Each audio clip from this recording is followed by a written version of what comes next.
والشعوب.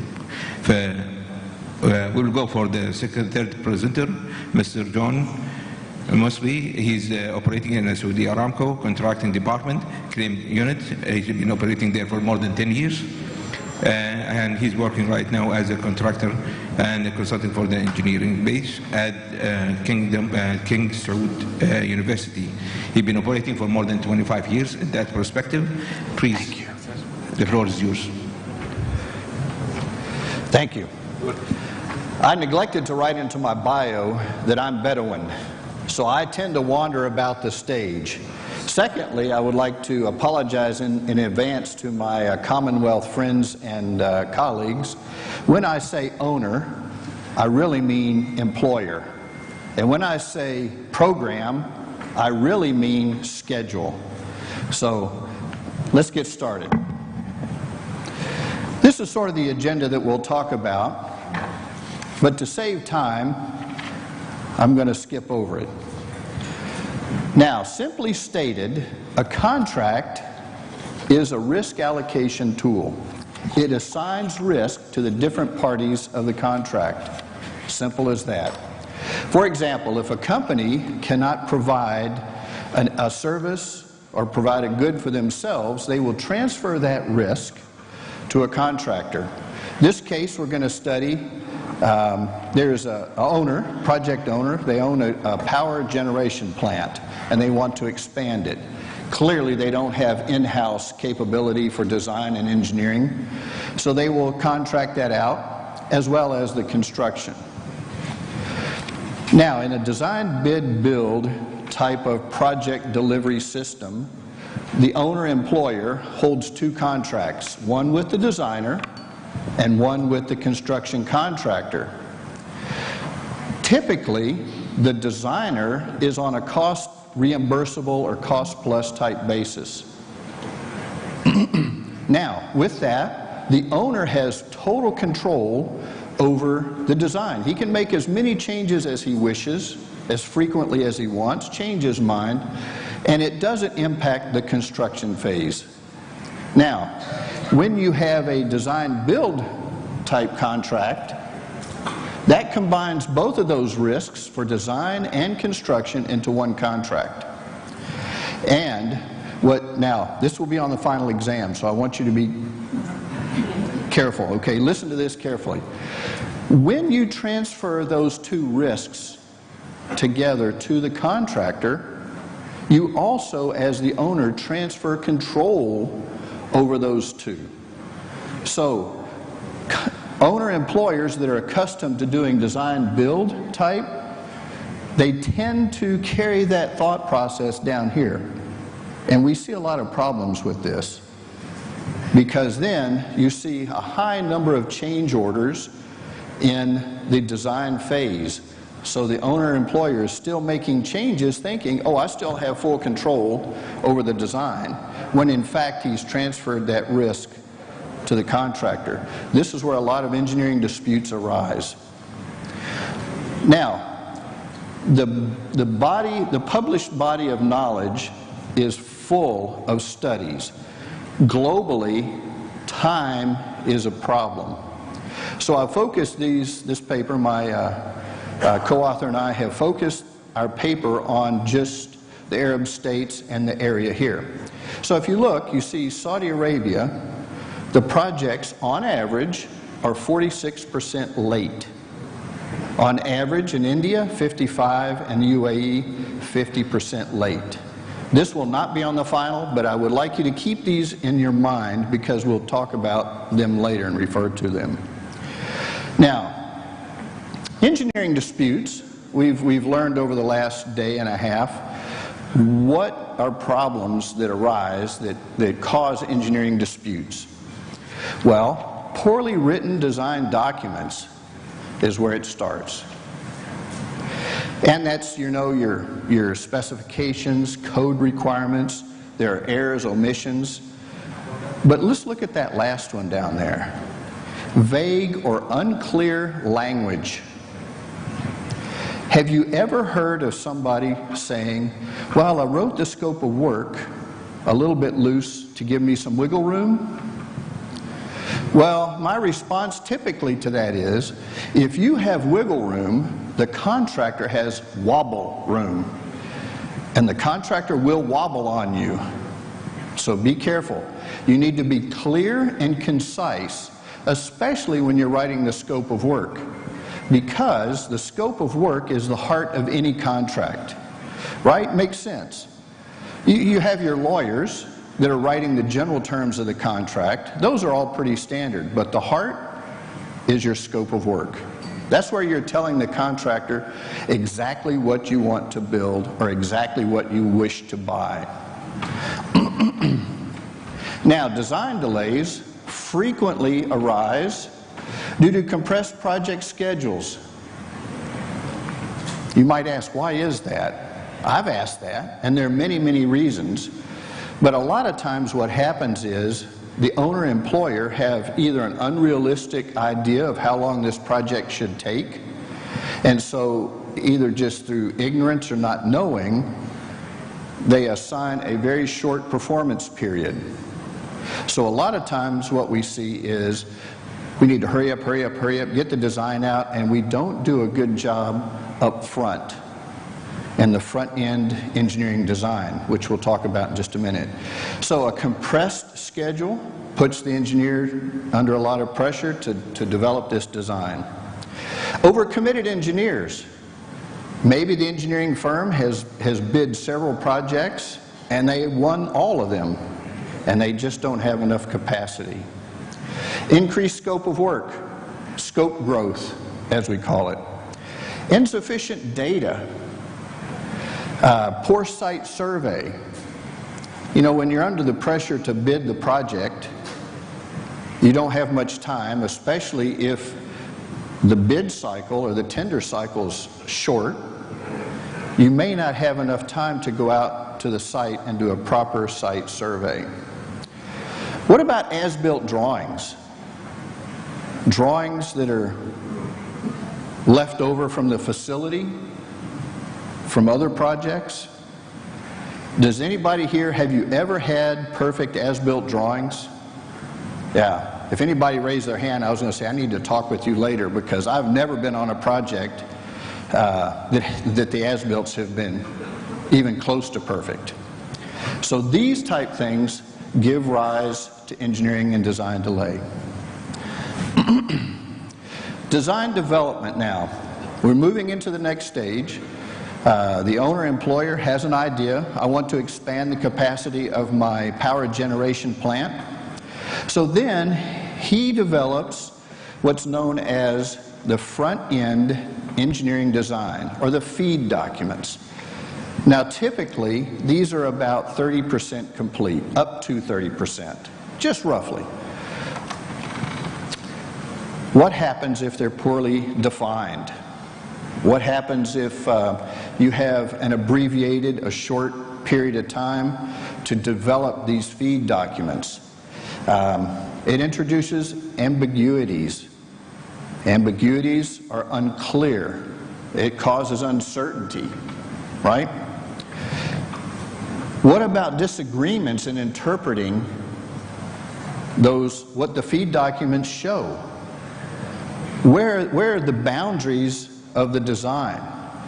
Another frequent problem that I've seen is the owner will continue to try and expand the scope of work, saying, oh, that's part of design development, when clearly it's not, you know. And this is a dispute or a disagreement that comes up between the engineer or the design build contractor and the owner-employer. Requests for information. A large number of requests for information suggest to me that the contract documents weren't very clear. Yes, you will always have requests for information, but if you have 300 or 400 requests in the first few months, maybe you didn't have clear documents to start with. Maybe that was intentional, or maybe it was by accident. What about the design delays that come from answering all those questions? You know, it takes time to draft it, to submit it for an answer, and it comes back. So it causes some delays in that cycle time, and the increased number of requests, of course, increases the cycle time. Changed or extra work. If it's unreasonable, the frequency, then it disrupts the process. So, meaning, if you get started, you know, if Rusty's there working on his desk and his boss comes in and says, oh, wait a minute, the owner just gave us a change, stop what you're doing, come over here and look at this. Oh, okay, well, now I've looked at it, it affects my design, I have to stop and redesign. If you keep doing that, you lose productivity, disruption. Very frequent, very common. It also suggests a poorly written scope of work. If you have so many changes, you didn't take time up front to decide what you really want before you put it in the contract. Submittals. Submittals being drawings, your schedule or program, shop drawings, things of this nature. Most contracts, well, I say most, many contracts have a defined period of time that the owner-employer has a chance to review and approve those submittals. Typically, it's 7 to 14 days. What happens if the owner takes 7 months? What does that do? Let's say that the designer is 30% complete. His contract says you cannot proceed until we've had a chance to review your design at 30%. So what happens to the contractor? If you take 21 days, you take a month, when the contract says 2 weeks. Effectively, you have suspended his work. It's called constructive, our lawyers will call it constructive suspension of work. So it has an impact. The same thing applies if the construction contractor, design contractor even, doesn't have site access. If you don't issue them a gate pass to get in or out, or you delay them 1 hour a day, 2 hours a day, you are placing the contractor in constructive standby. And he will file a claim under the standby clause of your contract. Being constructive, you haven't given them a written direction putting them on standby or suspension of work. That's a formal. Constructive is more informal. It's through your actions or your inactions as an owner-employer that puts the contractor in that condition, that standby or suspension of work case. Now, changes or variations. Adds, deletions, revisions, pretty simple. The source of these changes are owner-directed, contractor-requested, or third party. You might say, what does a third party have to do with my contract? Because there's only two parties, right? The owner, employer, and the contractor. Who's this third party? What about local governments? Suppose the regulations change. Suppose the design criteria for earthquake. I think right now we're at a zone 0. What if we go to a zone 2? What will that do? So that's what I mean by third parties can be a source of change. Now, constructive change. Here again, the constructive change is any change that occurs outside of the contract change provisions. So that means any action or inaction as the owner we take, we can be causing change, we can be obligating our company to a risk and not even know it. This will be on the final. So here's the case. We have an owner that wants to expand their electrical power plant. It's a lump sum contract, so the price is fixed. It is an engineer, procure, and construct type of delivery system, which means design build, which means the contractor has all those risks. The owner has shifted those risks to the contractor. So this, I can see you thinking. You are thinking, wow, it's fixed price, it's design build, contractor has most of the risk, almost all of the risk. Now there are liquidated damages on the contract. Now liquidated damages are not necessarily a bad thing. They are an agreed upon amount of damage at the beginning of the contract where the owner knows how much it will cost. He goes through and estimates approximately, reasonably, what his damages will be if the contractor's late. Now, it's equally as important to the contractor. Well, there's another aspect to the owner too, another benefit to the owner. The owner does not have to prove general damages when, if they're late and this goes to arbitration or litigation. The advantage to the contractor is he knows what his liability is before the contract starts. If he doesn't feel that he can finish the project on time, then he can build those damages into his price. So what does that tell you as an owner? The price is going to go up, or could go up. Now, if it's competitively bid, there's two forces there. One is going up, one's pushing the price down. So, this contract had liquidated damages. The contract is 11 months behind schedule.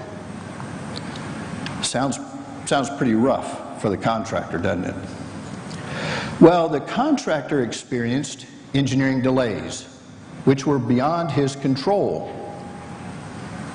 which tells you that they were owner-directed changes, and the contractor, it wasn't contractor changed, so he's not responsible or liable for those changes. There were verbal change orders written. Well, not written. Verbal change orders made. Are verbal change orders good? Do they happen? On every project. And it's been said that a verbal change or a verbal order is only as good as the paper it's written on. Now, change order requests were denied by the owner, employer. Contractor repeatedly says, you know, these are changes, you're hurting me, please fix it.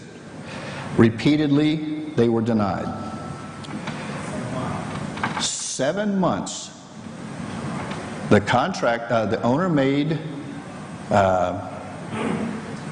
some changes in the design stage. It took a 7-month period of time for them to decide about the change, and then they reverted right back to the original design. Design change orders design changes were ordered during inspection, meaning the project's essentially over. Is that the time you make design changes? You can, but they're expensive. There were erroneous site boundaries. So the owner gave the contractor information that was in error. It wasn't correct. And they had to relocate the water outfall structure after it was finished. Construction delayed due to unusually adverse weather. What does this tell you? It's not the responsibility of the contractor. It's not the responsibility of the owner. It's probably a force majeure event. So it's not the responsibility of either one. Okay, so the contractor then filed a formal claim against the owner, seeking relief from liquidated damages and for performance acceleration. All along the way, the contractor was doing everything in his ability to maintain the end date, the original contract completion date. He was adding resources.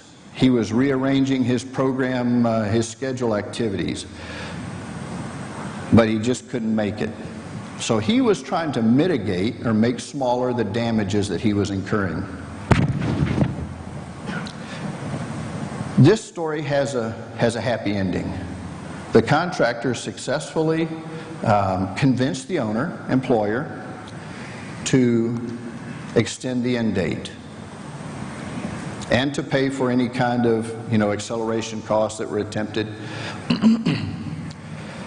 based on a principle that it wasn't impossible, but it was very impractical to try and make that end date. It just apparently wasn't going to happen.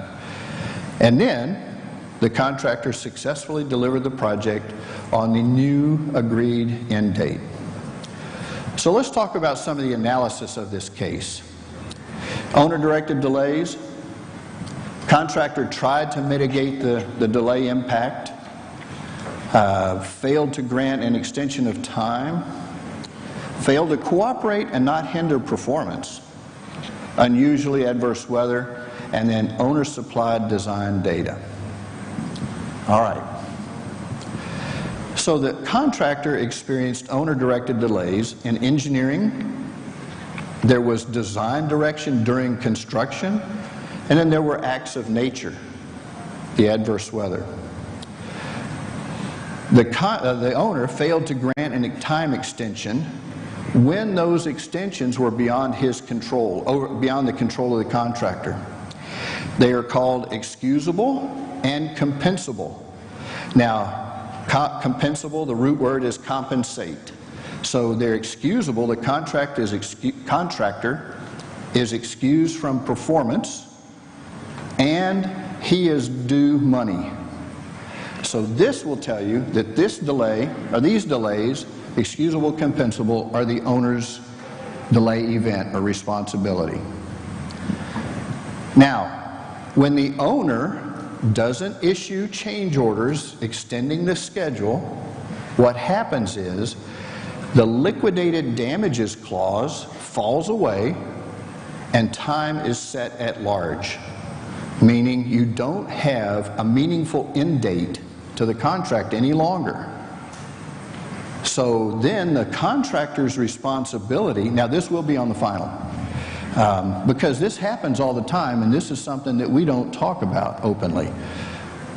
Remember, 46 the projects that were studied in Saudi and in the area are around 50% late. So this happens. What happens is, when time is at large, the contractor is now responsible to finish the project in a reasonable amount of time under the given circumstances. So the contractor has to make his best effort to complete the project in a reasonable amount of time. Now, that would be different if these delays were contractor caused. This does not apply, but these are owner delay events. The contractor tried to mitigate his damages. It's called constructive acceleration. What happens in constructive acceleration is, and it's very frequent, it's not just here in the Gulf states, it's globally, where the owner, the contractor, will submit a change request. The owner will say, fine, I agree to pay you, the $1 million reals for the change, but I will not give you 20 days on the schedule. We have to finish at the original schedule. So effectively, you have caused the contractor to accelerate his schedule constructively. It's not a formal written direction for the contractor to accelerate. It is an informal direction. Do you see the difference? By our actions as the owner, giving him a change order, but not allowing a time extension, causes the contractor to use more resources, more equipment, more manpower, and constructively accelerate the schedule. Mr. John, This you is have on the 3 minutes. file. Thank you. 3 minutes. Thank you. Failure to cooperate, like I said, due to our actions and inactions as owners, we can put our companies at risk, and we can be found to fail, as an owner, could be found to fail to cooperate, not hinder performance by this last one is of particular interest. Even though there's a responsibility of the contractor, let's say the contractor is responsible to draw the permits from the government, and if he's struggling, he can't do it, and the owner doesn't help, then the owner may be found to be hindering performance, not helping. Owner-supplied design data, that's pretty obvious.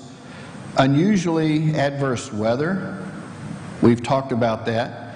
That is inexcusable and non-compensable, so performance is excused, but the contractor is not eligible for compensation for the lost time, based on the principle that both the owner and the contractor have suffered, and so you both bear your own cost. Now, it's estimated by the AAA, the American Arbitration Association, that the cost to defend a construction defect case is 3 to 5 times the amount that is paid in settlement. This is arbitration. That's expensive. Litigation, or when you go to court, is even more expensive. This could mean the difference between a profitable project or one that loses money. Everybody that I've talked to, most of the attorneys in this room will probably tell you, stay out of the courtroom, which seems almost counterintuitive because that's how they earn their money. But it's true. Finally, I recommend that we all understand and apply the rules of contract interpretation correctly. Dispute resolution provision in the contract. You know, in the claims world or claims community, we have a saying: you plan for the divorce at the wedding, meaning put a dispute resolution clause in your contract so when the disagreement starts, we already have a process. We know how to solve the problem. We're going to sit down and we're going to arbitrate, or we're going to mediate. Grant time extensions when they're deserved. It's tough. Your board of directors are going to say, no, we must have this project finished. Well, we've seen it leads to problems. Our conduct may obligate our parties contractually. It seemed like I had one more. Nevertheless, I'm out of time anyway. Thank you very much. Any questions? Thank you, Mr. John. Mr. John has already emphasized on the scope of work and the unclarity of the scope of work and its effect in regards to the drafting the contract and what the consequences it might be hold later on, and regarding to the going to the mediation or going to the arbitration, the concept of it. Before we start the concept of the opening the discussion for the floors, just for the case of that we have just Mr. John with us, I will restate it in English a little bit the questions and answers. What I need to say is that I will open the question and answer, just asking a question for the audience and for the podium. And regarding that, if we have right now all the rules and regulations, which we have the mediation, we have the arbitration, the concept of it, and we have engineers that have experienced more than 25 years in doing the construction and doing all type of engineering perspective. Why do we have the problem and the delay that been stated, the 50% delay over the region that we have right now? So this question, it might be coming handy, and where the gap is right now and the delay in the projects. Usually the delay in the projects is based on the unclarity of the scope of work that what we have and the unclarity of the engineers in drafting the scope of works. Now, the lawyers are over there as a consequences of the delay of the projects and looking in a way in how to find the solution and find the base and solving the issues between the contractors or between the owners and regarding the disputes and solving these disputes. So, Mr. John, if you can emphasize on this one.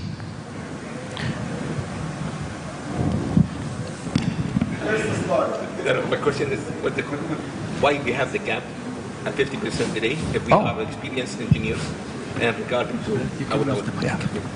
Why do I think that there's a gap there? Why do we? No, not the gap. The concept is that we have engineers are experienced in drafting the scope of work. Yes. And they have the knowledge and that perspective and drafting a clear scope of works.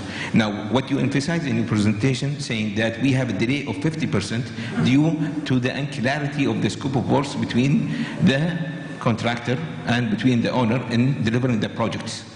So the concept over there is that if you are referring to the engineers who have experience to deliver a scope of work, and the unclarity of the scope of works have an effect in delay of the projects, where you have lawyers and the concept of resolving these problems as a consequence of the issues that you might be having in regard to the unclarity of the scope of work.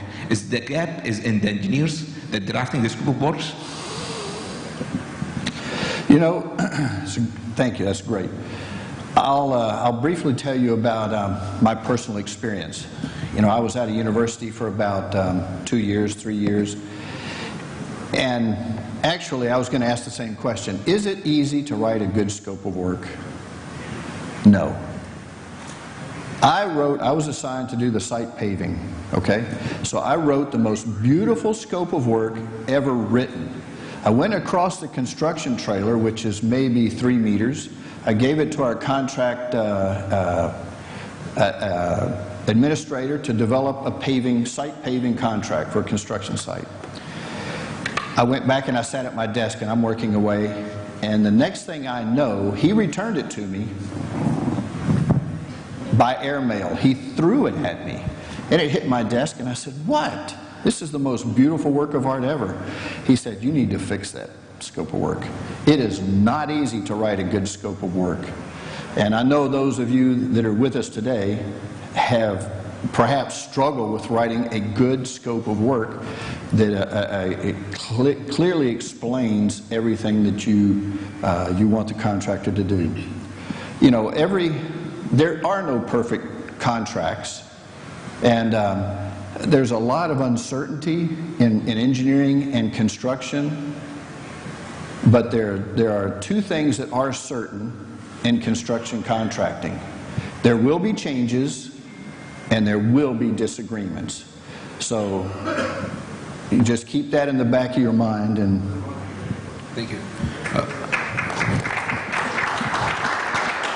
Now for the audience, if there are any question for the podium over here.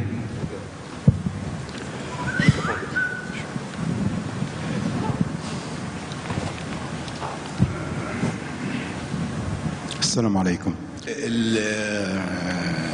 Mr. John, sorry, I'll start speaking English. In the Orange Book, it was unclear for the practice, but in the Yellow Book, that I'm talking here about the scope of work. Okay. And the Orange Book, which is published in 1995, it wasn't clear in practice how to describe the scope of work. But in the Yellow Book in 1999, it's changed as the scope of work takes more attention and description. Now, we have the FIDIC Yellow Book 2017. Do you see any covers to the scope of work better in this edition or not? Thank you. well, thank you for your question. My expertise is not the FIDIC, but I would imagine that any improvement there and guidelines that are given by the FIDIC, the organization, to write a more clear, concise scope of work would be a benefit. In my experience, it's just usually a blank sheet of paper. Whoever's drafting the scope, if it's an engineer or an architect or a combination there, or if it's a field construction person, then they're just, it's up to their own design.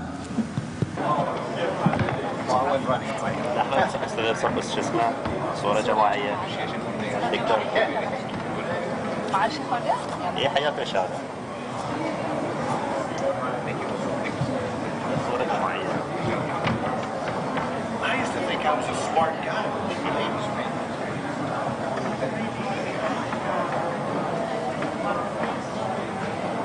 وين العامل؟